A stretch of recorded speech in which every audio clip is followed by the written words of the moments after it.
This video will describe how you can use RStudio's projects to make your code easier to share with others. So suppose I've been working out of a folder on my computer called analysis, and I'm reading in two data files that are in this data folder, x and y.csv, and then merging them and plotting the variables contained in each of them against each other, and then summarizing the correlation. And now I want to send this to my collaborator so that they can run this code on their own computer and get the exact same results and check my work, basically. So how do we do this? One way would be to create a compressed archive, so like a zip file, out of this analysis folder, and then send it to my collaborator in an email. And then my collaborator would download it, unzip it somewhere in their computer, and run this analysis.r script. The issue is that when they try to do this, it won't work. And the reason is that most of the file path that I'm using to tell R where to find these two data files, x and y.csv, is specific to my own computer. So I'm telling R to look in the C drive, and then the users folder within that, and then the Isaac folder within that, and then projects and so on. But of course, that's specific to my own computer. My collaborator's computer won't have those same folders. And so R will give an error saying, something to the effect of a file can't be located. So how do we get around this? The crucial thing to realize is that even though most of this file path is specific to my own computer, the very last part of it isn't. So wherever my collaborator unzips the compressed archive,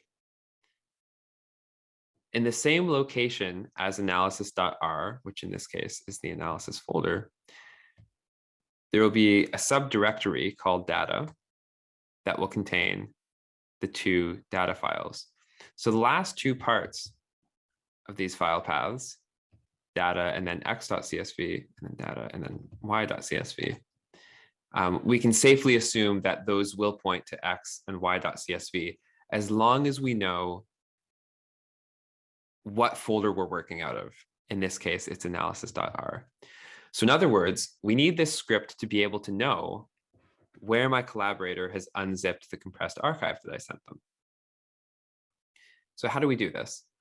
The answer is by using RStudio's projects. So to create one, we'll go to File and then New Project.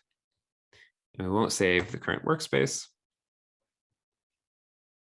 And we'll say we want to create a project in an existing directory. And the directory we'll choose will be the analysis folder that I've been working out of. So we'll create a project here. And once we do, R will switch to this project. So it'll open it, and then this just takes a second.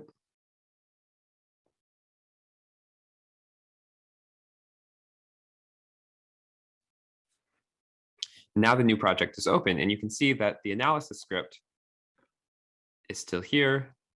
The data folder is still here containing x and y.csv. But now there's a new file called analysis.r project. And when we double click this analysis.r project file in our file explorer, it'll open RStudio on this current project. So we'll get right back to where we are right now. So once you've created an RStudio project and opened it, when you type the get working directory function, the result is the path to the folder that the project is being run out of. In this case, it's the analysis folder. But if we were to open this project or move this project elsewhere and then open it again, this get working directory command would return something else. It would return the new location of the R project. So this is exactly what we need. So what I usually do is save this path in some file called something like project path get working directory. And then instead of hard coding into our script, the location that the project is being run out of, we're going to instead dynamically insert the project path into this file path, whatever the current project path ends up being. So one way to do this would be, first of all, to delete the part of the file path that's specific to my own computer, and then just use the paste function to combine together project path and then the remainder of the path that points to the data folder and x.csv, and then separate these by an empty string. I just need to create the project path variable in order for this to work. And it works as expected, but technically we shouldn't be assuming that our collaborator's computer will know what these forward slashes mean. We'll know that these are separators in a file path. Conceivably, the collaborator could use an operating system that requires double backslashes like this. So just to be safe, what we should instead do is use R's file.path function. And the file.path function takes a series of inputs and just separates them, returns them as a single string, but separated by whichever file separator is specific to the current operating system that R is being run on. So if I write in the console file.path A, B, C, the result is A/B/C. If I were using an operating system that used a different file separator, then instead of forward slashes, we would get that file separator. So everywhere we've created these double backslashes, we'll just create a comma to show that these are separate arguments. And then we'll delete the sep argument because we won't need it anymore. And this is technically a more sort of robust or more portable way of writing file paths in R. And then we'll do this on the next line as well. It'll probably be quicker to just copy the previous line and replace the parts that need to change.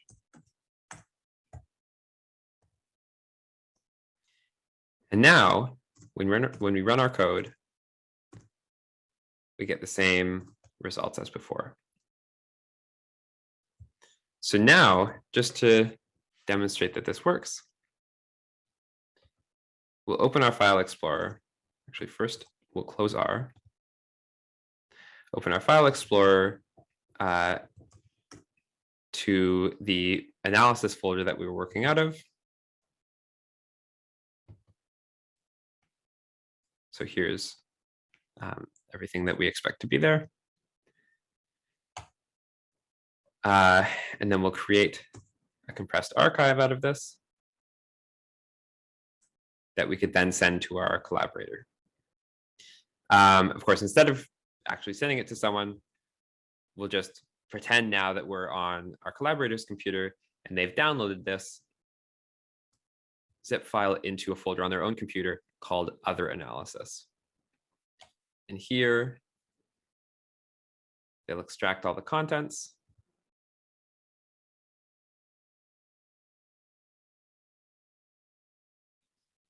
And in our email, we'll tell them, make sure you double click the analysis.r project file in order to open R on the project.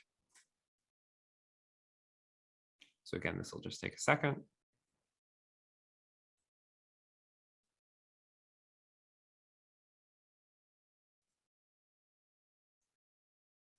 But if they open the project, now the get working directory command no longer refers to the analysis folder that I was previously working out of. Now it refers to the new location of the .r project file. So the new folder that the project is being run out of. And so when we run these commands that read the first and second data frames by reaching into this data folder whose location is specified relative to the current project path, you can see that we didn't get an error here. So we'll run the rest of the code and show that it works exactly the same as it did in the previous folder that we were pretending was on a different computer. So now my collaborator, as long as they open the RStudio project that I sent them, can successfully read the files. They're in the location that the script expects, and they can get the same results as I did. So this was an explanation of how you can use RStudio's projects to make your code more shareable. I hope it was helpful for you. Thanks for watching.